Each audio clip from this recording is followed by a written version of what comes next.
শ্রীমদ্ ভাগবত গীতা গীতা ষোড়শ অধ্যায় দৈবাসুর সম্পদ বিভাগ যোগ শ্লোক সংখ্যা 10, 11তম ও 12তম। আসুরিক সম্পন্ন ব্যক্তিগণ সমাজের অনিষ্টকারী হয়ে থাকে, তাই ইহলোক বা পরলোক কোনো লোকেই তার আত্মা সুখভোগ করতে পারে না। কামমাশ্রিত্য দুষ্পুরং দম্ভানমোদান্বিতা মহাদ গৃহীত্বা সদগ্রাহান প্রবর্তন্তে শুচিব্রতা।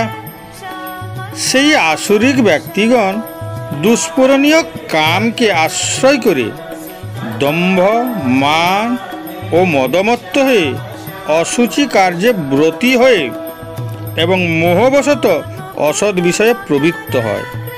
অতৃপ্ত যৌন আকাঙ্ক্ষায় বশীভূত হয়ে আসুরিক মানসিকতার লোকেরা তাদের দৈবিক হৃদয়কে অসুচি ও অপবিত্র করে অতৃপ্ত লালসা, কপটতা ও অহংকারে পরিপূর্ণ আসুরিক প্রবণতা সম্পন্ন ব্যক্তিরা তাদের মিথ্যা নীতিকে আঁকড়ে ধরে রাখে। এভাবে তারা বিভ্রান্ত হয়ে অসৎ উদ্দেশ্য নিয়ে কাজ করে। তারা সম্পূর্ণ প্রতারক হয়ে ওঠে এবং যা তাদের কাম্য ও করণীয় নয় সেই ভ্রমে ভ্রমিত হয়ে বিভ্রান্ত মনে অন্যায় কার্য গ্রহণ করে। তারা অহংকারে মদমত্ত হয়ে মোহবশত অকর্ম ও কুকর্মের আকর্ষিত হয়। তারা এতটাই দাম্ভিক হয়ে ওঠে যে তারা মনে করে তাদের সমতুল্য আর কেউ নেই। ক্ষণস্থায়ী আনন্দের জন্য তাদের অজ্ঞান বুদ্ধি ও স্বার্থপরতা অহংকার দ্বারা পরিচালিত হয়।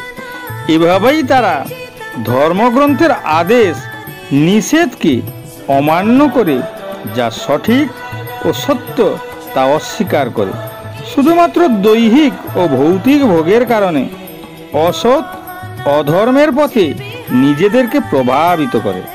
চিন্তাম পরিমেয়াং চ প্রলয়ান্তমোপাশ্রিতা কামোপভোগ পরমা এতাবদিতি নিশ্চিতা।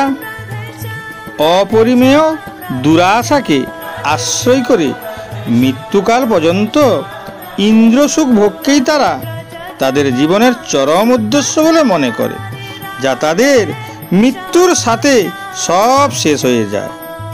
তবুও তাদের পুরোপুরি নিশ্চিত ধারণা যে আকাঙ্ক্ষা পূরণ এবং সম্পদ সঞ্চয় করাই তাদের জীবনের চূড়ান্ত লক্ষ্য।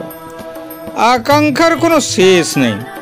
একটা আকাঙ্ক্ষা পূরণ হলে আর একটা আকাঙ্ক্ষা পূর্তির অপেক্ষায় থাকে, কিন্তু মৃত্যুই সকল আকাঙ্ক্ষার সমাপ্তি ঘটায়। একজন ব্যক্তির সন্তান সন্ততি, উপার্জন, ধন সম্পদ সঞ্চয় এবং খ্যাতি অর্জনের আশায় পার্থিব সাধনায় অনেক পরিশ্রম ও কষ্ট সহ্য করতে থাকে।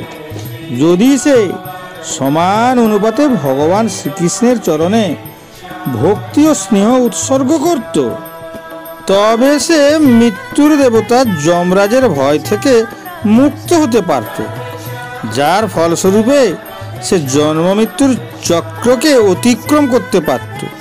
কিন্তু অসুর প্রকৃতির লোকেরা এই অপরিবর্তনীয় সত্যকে গ্রহণ করতে অস্বীকার করে, কারণ তারা তাদের বুদ্ধি দিয়ে বুঝতে পারে যে শুধুমাত্র পার্থিব আনন্দেই পরম সুখ লাভ করা যায়। এই সুখভোগের আনন্দে এমনই বিভোর থাকে, ভবিষ্যতে কি করুণ পরিণতি তাদের জন্য অপেক্ষা করছে তা বুঝতেও তারা অক্ষম।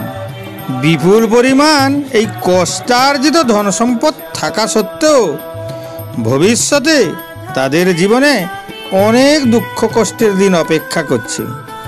কারো পুত্র অসহায় পিতামাতাকে ঘর থেকে তাড়িয়েছে, আবার কেউ বৃদ্ধাশ্রমে ঠাঁই পেয়েছে।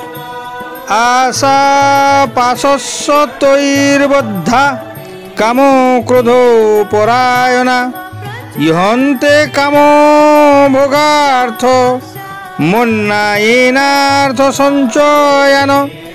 এভাবেই শত শত আশা পাশে আবদ্ধ হয়ে এবং কাম ও ক্রোধ পরায়ণ হয়ে তারা কাম উপভোগের জন্য অসৎ উপায়ে অর্থ সঞ্চয়ের চেষ্টা করে। এই জগতে অর্থ হলো সুখ-অর্জনের একটি মাধ্যম। তাই অতৃপ্ত আকাঙ্ক্ষা দ্বারা অনুপ্রাণিত বাস্তুবাদী লোকেরা তাদের জীবনের সম্পদ সংগ্রহকে প্রাধান্য দিয়ে থাকে। অর্থ উপার্জনের জন্য তারা অবৈধ পন্থাকেও অবলম্বন করতে দ্বিধাবোধ করে না। অতএব অনৈতিক আচরণের কারণে তাদের জন্য দ্বিগুণ শাস্তি অপেক্ষা করছে। শ্রীকৃষ্ণ বলেছেন, একজন ব্যক্তির জীবনযাপনের জন্য অর্থের আবশ্যকতা আছে, কিন্তু প্রয়োজন অতিরিক্ত অবশিষ্ট অর্থ সৎ কাজে দান করা উচিত। কেউ যদি তার প্রয়োজনের চেয়ে বেশি অর্থ সঞ্চয় করে তবে সে ঈশ্বরের চোখে চোর বলে বিবেচিত হয় এবং তার জন্য তাকে শাস্তি ভোগ করতে হবে। ঠিক যেভাবে আয় অতিরিক্ত সম্পদ রাখার অপরাধে সরকার সেই ব্যক্তিকে সাজা দেয়, এই নিয়ম ঈশ্বর দ্বারাই প্রবর্তিত। আর মৃত্যুর সময় ব্যক্তির অর্জিত সম্পদ তার সাথেও যাবে না, তা তার কাছ থেকে কেড়ে নেওয়া হবে এবং সেই সম্পদ এই জগতেই থাকবে। সেই সম্পদ অন্য কেউ ভোগ করবে।